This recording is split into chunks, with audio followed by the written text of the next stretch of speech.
பார்ப்பனியத்துக்கு எதிரான இந்த கோயில் கருவறை போராட்டம் 50 வருஷமா நடக்குதுங்க. இன்ன வரை அது சிக்கலாத்தான் இருக்கு. இதனாலதான் பெரியார் நெஞ்சில் தைத்த முள்ளுன்னு சொன்னாரு. இன்னைக்கு முள் மாறி நீதிமன்றம் பெரியாரின் நெஞ்சில் ஈட்டியை எழுதியிருக்கிறது. நீதிபதி ஜி.ஆர். சாமிநாதன் ஒரு கேள்வி கேட்கிறாரு. கருவறையில போய் எல்லாரும் வந்து பூஜை செய்யலாம்னு சொல்றீங்களே, நான் யார் தெரியுமா? நான் சுமார்த்த பிராமணன். நானே கருவறைக்குள்ள போக முடியாது. அது என்ன நானே? நாங்களே மேல் ஜாதி, நாங்களே கருவறைக்குள்ள போக முடியாது. மத்தவங்களுக்கு எப்படி கேக்குறீங்க?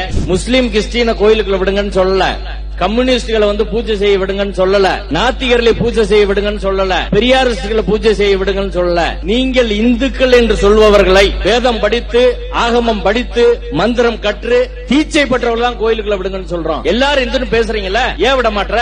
எந்த ஆகமத்தை தடை இருக்கு? நாங்களும் கௌதம முனிவர் பரம்பரை தான், நாங்களும் ஆதிசைவர் பரம்பரை தான் அப்படின்னு நாங்களும் மனு போட்டோம். இத பார்த்தோன்னே அவருக்கு வந்துச்சே கோபம். அப்படியே கோபத்துல கொதிச்சுட்டாரு. எப்படி சொல்றீங்க? அவங்க பிராமணா அப்படின்னு கேட்டாரு. பிராமணன் இல்ல நான் சொன்னேன். How do you say that? எப்படி சொல்றீங்க? பிராமணன் இல்லாதவங்களை எப்படி வந்து நீங்க சொல்லுவீங்க? நான் சொன்னேன் I am believing, நான் நம்புறேன். அவங்க சொல்றாங்கல்ல, நாங்க கௌதம முனிவர் பரம்பரை, ரிஷிகளுக்கு நேரடியா கடவுள் சொன்னாரு, அந்த வாரிசு தான் நாங்க. அவங்க சொல்றாங்க. அவங்ககிட்ட ஆதாரம் கேளுங்க. அவங்க ஆதாரம் கொடுத்தா நாங்க கொடுக்குறோம். அடுத்து நீங்க வித்ரா பண்றீங்களா இல்லையா? இதை நீங்க வாபஸ் வாங்குறீங்களா இல்லையா? நான் வாபஸ் வாங்க முடியாதுன்னு சொன்னேன். I stick on my stand அப்படின்னு சொன்னேன். வாபஸ் வாங்க முடியாது. You will face the consequences. நீங்க வந்து விளைவுகளை சந்திக்க நேரிடணும். சரின்னு சொல்லிட்டாங்க. இப்படி நீதிமன்றத்துல நேரடியாக வந்து மிரட்டுறாரு. பிறப்பின் அடிப்படையில என் மீது இழிவை சுமத்துது இந்த தீர்ப்பு. இவங்க யாரு?